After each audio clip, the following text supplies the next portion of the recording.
tudo bem, pessoal? Então, vamos para mais uma aula dessa disciplina maravilhosa, que é a biologia. E hoje continuaremos com os biomas mundiais e vamos falar dos campos, também conhecidos como pradarias ou estepes, que são aí denominações que nós vamos ter bem características para essa região aí, onde esses campos estão localizados. Por exemplo, são as pradarias norte-americanas, beleza? Os pampas sul-americanos e parte das pastagens europeias e australianas, tudo bem? Então, nós teremos aí pradarias ou estepes nessas localidades. Vamos dar uma olhadinha nos seus aspectos climáticos aí, que, como eu sempre estou falando para vocês, são extremamente importantes porque vão caracterizar realmente esses biomas. Então, como aspectos gerais, nós temos predomínio de pouca umidade, períodos de seca, muitos ventos, muita luminosidade, temperaturas muito variáveis, beleza? Vamos lá para as particularidades. A umidade, predomínio de baixa umidade relativa do ar, ok? E isso vai fazer com que a vegetação, a fauna também acabe tendo que ter adaptações para esse período aí. Temperaturas. No verão costumam ser altas, podendo atingir cerca de 38 graus. No inverno, as temperaturas costumam ser muito baixas, podendo atingir valores abaixo de 0 graus em algumas dessas localidades. Tranquilo? Chuvas. As precipitações anuais não são altas, as regiões temperadas variam entre 250 a 750 milímetros por ano. Em regiões subtropicais, ultrapassam aí 1000 milímetros anuais, como é o caso aqui dos campos sul-americanos. Tranquilo? Secas costumam ser prolongadas, limitando aí o crescimento da vegetação. Então, como eu sempre digo, que o clima aí interfere diretamente nessa vegetação. O contrário também é verdadeiro, A vegetação também acaba influenciando, sim, esse clima. Nós sabemos que há uma interação dos organismos com o ambiente. Ok? Vamos dar uma olhadinha, então, na sua biodiversidade.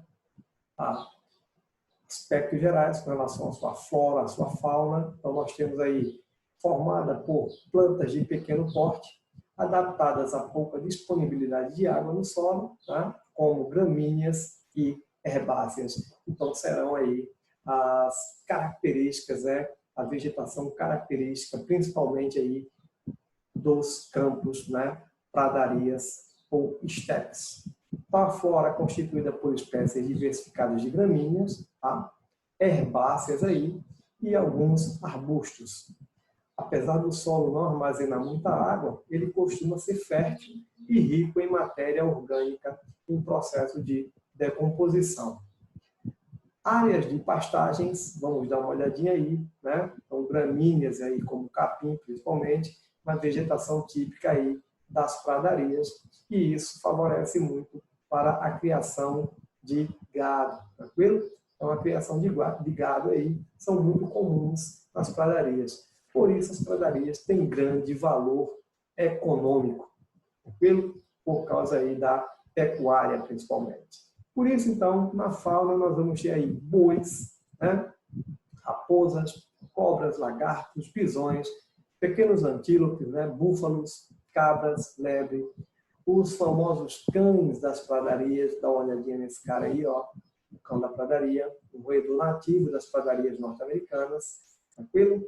Entre outros organismos aí da fauna. Tudo bem, pessoal?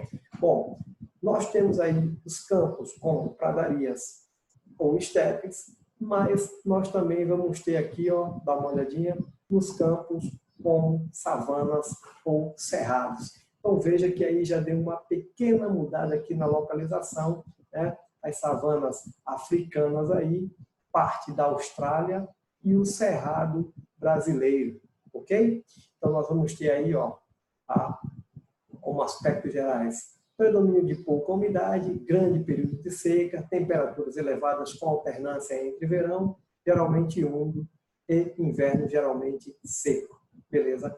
Então, veja que nos campos, de maneira geral, pradarias e estepes, agora savanas ou cerrados, aí você vai ter pequenas variações, tudo bem? Umidade maior no verão e muito pequena no inverno, tá?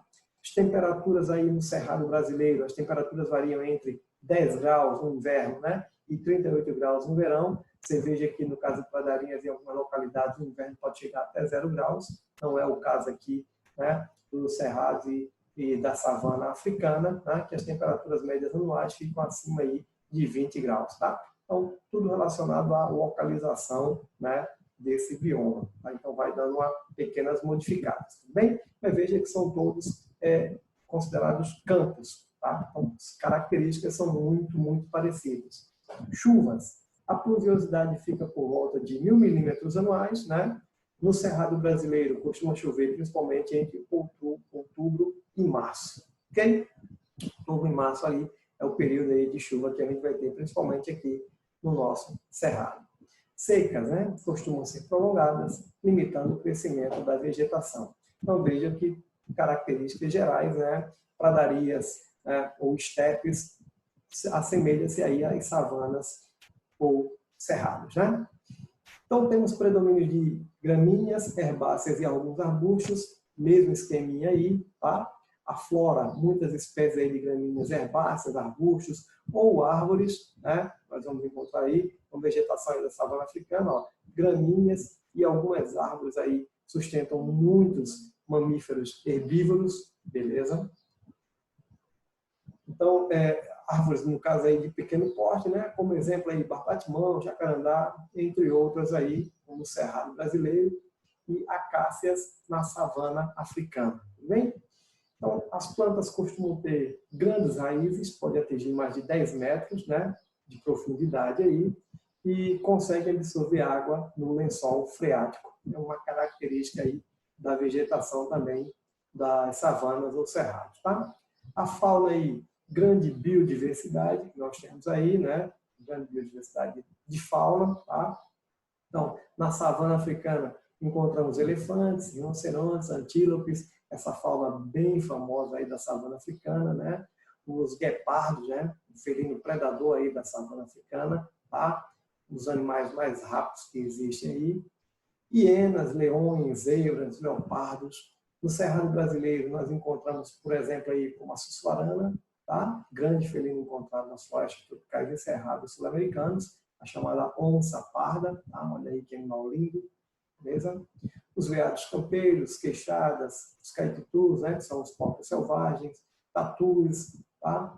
Etc. Aí. Uma grande quantidade de insetos, cupins, né? Muitos cupinzeiros, tá? Então, tanto na savana africana como no cerrado brasileiro, há muitas espécies de répteis, aves, né? E como eu falei aqui, de insetos. Beleza? Isso, os campos, savanas ou cerrados. Então, para finalizarmos com relação aos campos, tá? Que é um bioma só aí, tá? Mas que tem aí características que são semelhantes, claro, mas pequenas diferenças entre si, principalmente relacionadas à sua localização. Temos a vegetação mediterrânea, né? Os campos da vegetação mediterrânea desenvolvem-se principalmente no sul da Europa Ocidental, tá?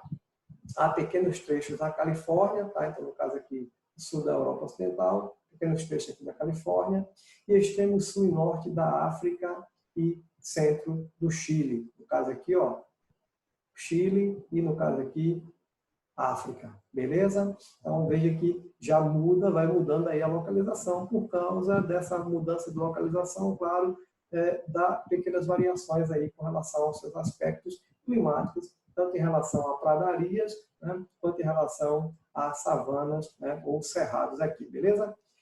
No caso aqui, galera, a gente vai estar falando depois dos biomas brasileiros, o cerrado é um exemplar aí desse tipo de campos, né, chamado de savanas, tá? Então é um representante aí da savana africana aqui, só que no Brasil, e aí nós chamamos de cerrado, tranquilo? Então temos um clima mediterrâneo, chuvas moderadas, verão quente e seco, invernos moderados, são os aspectos gerais, né? Então o detalhe aqui, verão seco, quente, com grande amplitude térmica, tá? Então a característica aí que chama atenção, durante o dia a temperatura pode atingir valores próximos a 30 graus, e durante a noite a temperatura cai bruscamente, então tem uma amplitude térmica muito característica aí de desertos, principalmente, beleza? O inverno não tão rigoroso, né? Temperaturas podem chegar perto de 0 graus. E as chuvas mais intensas no inverno e outono, tá? Entre 500 e 1.000 milímetros anuais. Tranquilo, galera? Tá? Então, as chuvas inverno e outono aí são as estações que mais chove, no caso aí, desse tipo de bioma, no caso, vegetação mediterrânea. Ok? Então, fechando com a sua biodiversidade, tá? Predomínio de arbustos, algumas espécies de árvores, gramíneas e herbáceas. Veja que é muito parecido, né? Até porque é o mesmo tipo de bioma, aí, no caso, campos. Então, aqueles pequenos detalhes que se modificam ali, por causa principalmente da sua localização, que dá uma pequena variada com relação aos aspectos climáticos, né? Então, a flora, 2 tipos de arbustos predominam, os maquis e os gaguirres, tá? Então, os maquis são arbustos de maior porte e espacialmente ficam mais próximos, beleza? Vegetação mais densa e fechada. E os gaguirres são constituídos por arbustos de pequeno porte e espacialmente mais separados, né? São mais esparsos, tá? Constituindo uma vegetação mais pobre. Então, predominam arbustos com características de plantas xerófitas, né? Plantas bem adaptadas aí à perda de água excessiva por transpiração, folhas pequenas, né, com cutículas espessas e troncos com casca grossa, tudo características adaptativas para suportar temperaturas mais altas, né, e umidade, né, mais baixa, no caso aí, tá? Climas mais secos. Encontram-se muitas espécies de carvalho, cactáceas, né, alecrim, as famosas oliveiras, olha aí as oliveiras, planta típica da vegetação mediterrânea, beleza? Assim como o loureiro, alfazema, entre outros representantes aí da flora, esses são os principais. No caso da fauna, né, muitos insetos, javalis, veados, coelhos, répteis e muitas espécies de aves migratórias. Tranquilo, galera? Então, esses são os biomas, né, no caso aí, campos, que a gente representou pela vegetação mediterrânea, tá? Pelas savanas ou cerrados e pelas pradarias ou estepes. Ok? Valeu, grande abraço e espero vocês na próxima aula. Tchau, tchau.